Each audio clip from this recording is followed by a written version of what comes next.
Baik, bismillah, kita lanjutkan kembali pembahasan soalnya. Tadi kita sudah menentukan persamaan Lagrange untuk kasus ini ya. Nah, setelah itu em, kita harus mencari eh, bentuk persamaan gerak Lagrange pada koordinat r dot dan theta dot. Mohon maaf, pada koordinat r dan theta, begitu ya. Sehingga di sini kita punya dua komponen, yaitu komponen persamaan Lagrange untuk eh, koordinat r. Kemudian kita punya komponen Lagrange yang kedua untuk koordinat theta. Kemudian penulisannya untuk koordinat r, ya, tentunya ini diambil dari persamaan umum Lagrange untuk sistem konservatif adalah seperti ini, d per dt dalam kurung do L per do K dot min do L per do K. Karena di sini K-nya ada dua, Q1 dan Q2, yang mana Q1 adalah R, Q2 adalah theta, sehingga kita punya dua bentuk persamaan Lagrange yang diturunkan pada masing-masing koordinat umum. Seperti itu. Sehingga untuk yang ini, koordinat R, karena di sini Q dot, jadi dirubah menjadi R dot, kemudian QK dirubah menjadi R, demikian juga untuk persamaan Lagrange pada koordinat theta, itu berarti QK dot menjadi theta dot, kemudian QK menjadi theta. Nah, kita harus mencari masing-masing turunan parsial dari ini semua, gitu ya. Nah, yang pertama turunan parsial L terhadap R dot itu hasilnya adalah N R dot, begitu ya. Nah, L-nya ini dilihat ya dari persamaan yang ini. Jadi bagaimana L diturunkan terhadap R dot, diturunkan terhadap theta dot, diturunkan terhadap R, dan diturunkan terhadap theta. Seperti itu. Jadi kita punya persamaan ini.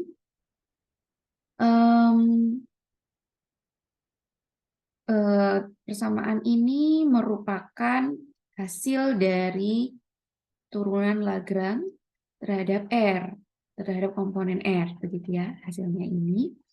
Kemudian bisa kita tulis juga menjadi, karena kita tahu bahwa FR-nya atau gaya atraktif inverse square-nya adalah min K per R kuadrat, sehingga persamaan yang ini min K per R kuadratnya diganti dengan F, fungsi R, begitu ya. Jadi ini merupakan persamaan gerak, equation of motion,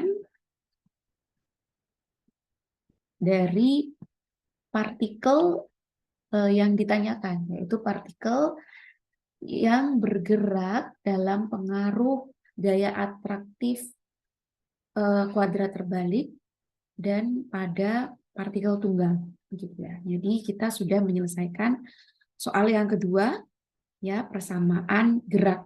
Tapi ini baru pada koordinat R. Sedangkan kita mau mencari persamaan gerak yang pada koordinat theta. Sehingga kita perlu mencari persamaan Lagrange untuk koordinat theta ini. Jadi kita akan hitung ini berapa, gitu ya. Nah, setelah kita hitung L diturunkan terhadap theta dot, diturunkan terhadap theta, dan diturunkan terhadap waktu, gitu ya. Persamaannya menjadi seperti ini, begitu. Dan bisa kita tuliskan kembali ya bahwa 2mr r dot theta dot ini adalah jadi persamaan ini ya, persamaan ini itu ternyata bisa ditulis menjadi D dt mr kuadrat theta dot begitu. Coba dilihat kalau ini diturunkan terhadap waktu kan berarti menjadi apa? 2 mr dot begitu ya. M 2 mr 2 mr r dot gitu ya. Kemudian theta dot plus ini berarti theta dot mr kuadrat theta dot kuadrat A. Gitu. Jadi kalau ini diturunkan terhadap waktu maka hasilnya akan sama seperti yang di atas. Sedangkan mr kuadrat theta dot ini adalah mr kuadrat ini biasanya kita sebut dengan inersia, theta dot adalah kecepatan sudut, sehingga J di sini adalah angular momentum. Ya. Jadi mr kuadrat theta dot ini atau I kali kecepatan sudut itu simbolnya adalah theta dot begitu ya. Nah, I-nya ini adalah mr kuadrat. Ini sebenarnya ini merupakan momentum ya. Cuma dalam versi angular. Kalau versi translasinya atau versi radialnya, kalau momentum itu kan M kali V. Sedangkan M pada angular itu kan inersia. Kemudian V pada angular itu adalah theta dot. Jadi di sini adalah momentum angular. Ya. Jadi ternyata untuk sistem yang tadi dibahas ya, sistem bergerak melingkar partikel tunggal yang pergerakannya dipengaruhi oleh gaya atraktif inverse square, itu ternyata momentum angularnya konstan atau dj per dt sama dengan 0. Gitu. Nah, ini juga pembahasan Newton itu juga sering kita pakai, tetapi kita tidak tahu itu dari mana. Nah, dengan analytical mechanics, mekanika analitik menggunakan Lagrange dan Newtonian, kita akan bisa memecahkan secara lebih detail permasalahan-permasalahan yang ada. Kemudian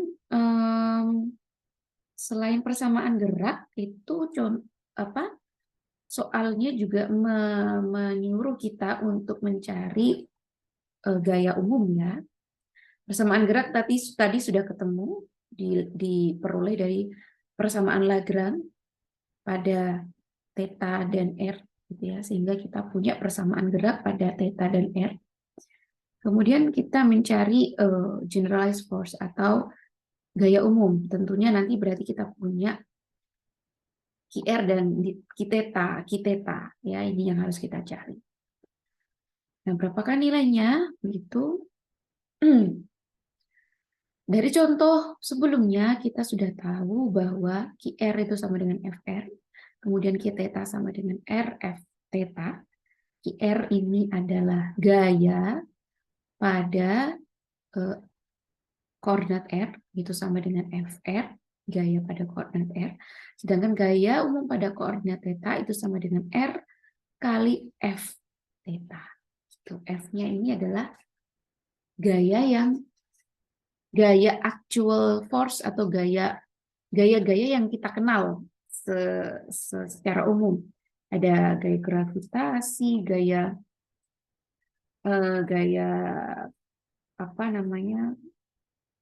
gaya listrik atau gaya Coulomb, kemudian gaya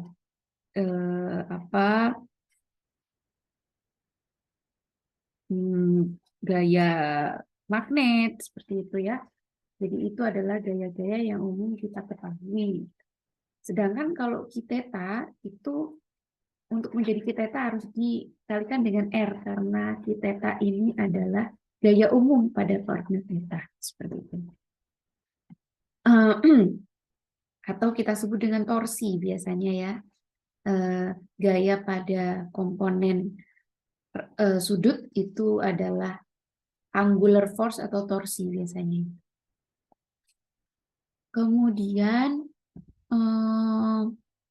kita mau mencari Ki tetanya ya, Ki tetanya. Nah, Ki tetanya ini kan sebenarnya karena udah dibahas di pertemuan sebelumnya ya. Jadi ini sudah langsung bisa kita tentukan begitu. Cuman bagaimana caranya nanti bisa dilihat pada contoh soal sebelumnya. Tuh. Kemudian kita mengenal tadi ya bahwa persamaan Lagrange ini ada yang ditulis dalam bentuk L Lagrange, kemudian ada juga yang ditulis dalam bentuk T atau energi kinetik. Nah, kita coba untuk mencari menggunakan persamaan Lagrange yang dalam bentuk energi kinetik. Ya, dalam slide itu berarti yang ini ya. Nah, ini adalah persamaan Lagrange untuk partikel tunggal. Tapi ini bisa digunakan untuk konservatif maupun non-konservatif. Sedangkan untuk yang konservatif ini adalah bentuknya seperti ini, gitu ya. Jadi ini hanya digunakan untuk yang konservatif. Dan kita coba menggunakan Lagrange yang dalam bentuk ini ya, energi kinetik, menggunakan persamaan yang tadi. Maka kita bisa tulis QR itu kan sama dengan FR ya dari contoh soal yang sebelumnya. Nah, ini kita cari ya. Persamaan Lagrange ini itu T ya, T itu bentuknya kan ini ya. Nah, coba ini diturunkan gitu terhadap R theta, R dan theta dot. Begitu. Jadi kita punya persamaan Lagrange sama ya dalam bentuk theta maupun R. Kita turunkan hasilnya seperti ini. Kemudian untuk yang diturunkan terhadap theta hasilnya seperti ini. Begitu. Sehingga kita bisa tulis untuk persamaan gerak pada komponen R itu ini ada ini untuk yang komponen R. Kemudian untuk yang komponen theta adalah ini. Begitu gayanya ya. Nah, ternyata sama hasilnya dengan yang kita pakai menggunakan persamaan Lagrange yang konservatif begitu. Jadi yang menggunakan L dan menggunakan T ini ternyata hasilnya sama. Jadi sebenarnya untuk menjawab soal cukup ini saja boleh ya menggunakan L, tapi ini untuk memberikan kita second opinion bahwa memang hasilnya sama. Gitu. Nah, baik itulah contoh soal ya mengenai persamaan Lagrange untuk partikel tunggal untuk yang konservatif. Selanjutnya silakan didiskusikan kelompok untuk menentukan persamaan Lagrange juga ya. Jadi sama soalnya, cuman di sini perbedaannya adalah gayanya itu repulsif. Nah, gaya repulsif itu di video sudah saya jelaskan. Nah, itu nanti kalian cari sama ya, cari persamaan gerak pada arah theta dan R, kemudian mencari gaya umum pada koordinat R dan theta. Seperti itu. Silakan didiskusikan secara kelompok. Nanti ada kelompok yang presentasi dan usahakan salah atau benar itu tidak masalah ya. Nanti kita berikan feedback saat pertemuan offline. Tetapi yang paling penting adalah kalian harus belajar secara kelompok dan berdiskusi membuat kesepakatan kelompok gitu ya. Jadi ketika presentasi sudah tidak lagi berbeda pendapat, tapi itu sudah kesepakatan kelompok gitu ya. Entah kesepakatannya benar atau salah tidak masalah, karena nanti kita akan berdiskusi. Gitu. Baik, saya akhiri. Mohon maaf lahir batin jika ada kesalahan. Assalamualaikum warahmatullahi wabarakatuh.